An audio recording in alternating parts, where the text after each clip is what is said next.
Salut, c'est Ludovic de Mediashow, j'espère que tu vas bien et aujourd'hui on se retrouve pour une nouvelle édition Le Ciné, c'est pas sorcier. Malgré cette forte chaleur en ce moment, l'automne arrive à grands pas ainsi que la fête d'Halloween. Alors pour cette occasion, je te propose de te présenter les ingrédients clés d'un film d'horreur. Mais avant cela, rapidement ce qu'est un film d'horreur. Aussi appelé film d'épouvante, c'est un genre cinématographique qui a pour objectif de créer un sentiment de peur, de répulsion ou d'angoisse chez le spectateur. Alors attention, il est à dissocier du thriller mais également du film fantastique qui lui apporte une notion de surnaturel sans pour autant avoir pour objectif de provoquer la peur. Et le premier à y avoir pensé, c'est Georges Méliès, l'inventeur des effets spéciaux, qui sort en 1986 Le Manoir du Diable, considéré alors comme le tout premier film d'horreur. Méliès invente et rôde de nombreux procédés techniques tels que les apparitions, les disparitions, les différences d'échelle ou encore les incrustations d'images. Mais le genre prend réellement son essor dans les années 30 avec les productions américaines de Universal Monsters telles que Frankenstein de James Whale. Alfred Hitchcock marque quant à lui le genre dans les années 60 avec Psychose et Les Oiseaux.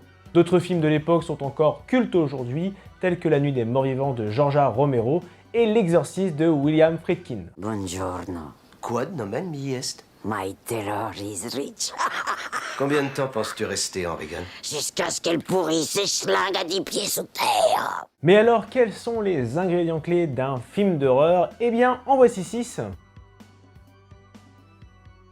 Si on doit citer l'ingrédient le plus populaire de ces dernières années, c'est l'utilisation de l'occulte au sens large. En effet, les films de démons, de sorcières et d'esprits envahissent nos salles obscures et prennent donc une place importante dans le registre horrifique. Le réalisateur et producteur James Wan l'a d'ailleurs popularisé à travers sa société de production Blumhouse Productions. La maison hantée ou encore l'hôpital psychiatrique en font également partie. Le second ingrédient serait les souterrains, les profondeurs ou plus généralement l'obscurité, qui sont également très utilisés dans les films d'horreur car elles créent une sensation d'oppression et d'étouffement chez le spectateur. L'obscurité est d'ailleurs un excellent moyen de prévenir d'un danger sans le montrer directement.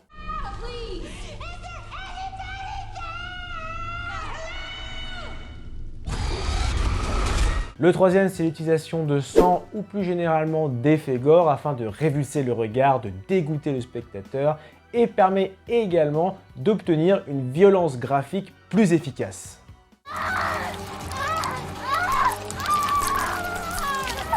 Il y a ensuite la difformité puisqu'une majorité des films d'horreur mettent en scène un monstre assoiffé de sang. En effet, la créature a généralement une apparence repoussante, un ennemi affreux, hideux et souvent difforme. La vision d'un élément contre nature fait naître chez le spectateur un sentiment de danger. Et parmi les plus connus, on peut citer les vampires, les morts vivants, un tueur psychopathe ou encore des animaux monstrueux. Cinquième ingrédient et qui est pour moi le plus important, c'est la musique et les effets sonores. En effet, dans tout film, la musique joue un rôle crucial. Elle guide les émotions et les sensations chez le spectateur, c'est donc d'autant plus important dans un film d'horreur. Une bande-son pleine de notes aiguës, des grincements de porte, des bruits étranges, de quoi nous angoisser, nous effrayer et nous plonger pleinement dans l'histoire. Certaines bandes originales sont parfois même gravées dans notre mémoire. Bien, par exemple, lorsque je vais à la plage, je ne peux pas m'empêcher de penser à ce son. Pas vous? Terminons sur le sixième ingrédient qui est l'arme du crime, un couteau, une hache, un marteau ou encore une tronçonneuse. C'est un élément qui symbolise l'horreur et qui est indispensable dans un slasher. En effet, il est impensable de voir un film d'horrifique où le tueur psychopathe est sans arme, pas vrai? Réel.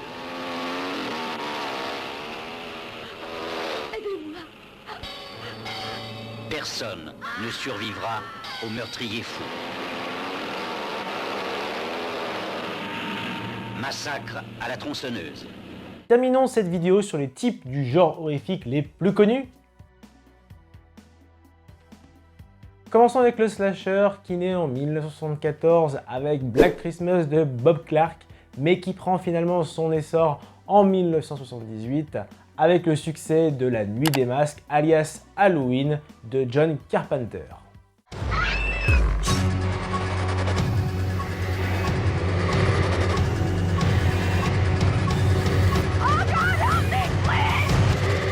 Continuons avec le found footage popularisé en 1999 avec le projet Blair Witch, puis dans les années 2000 avec Rec de Paco Plaza ou encore la saga Paranormal Activity. Il y a ensuite le film psychologique, le plus connu aujourd'hui étant Shining de Stanley Kubrick, qui traite des thématiques réelles telles que l'alcoolisme, l'enfance maltraitée ou encore la violence conjugale.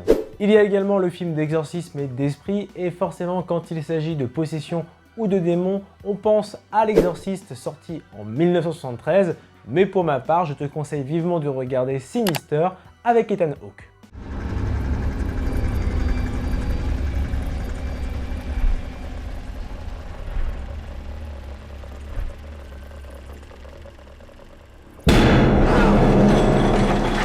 Passons ensuite aux films de monstres et de zombies.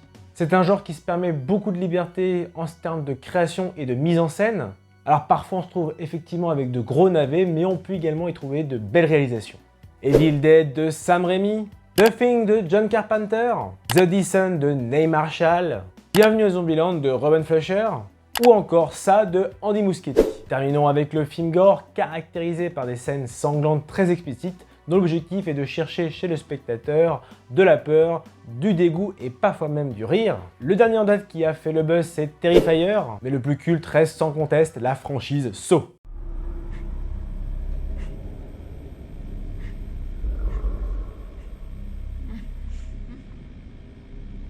Hello, Amanda. You don't know me, but I know you. I want to play a game.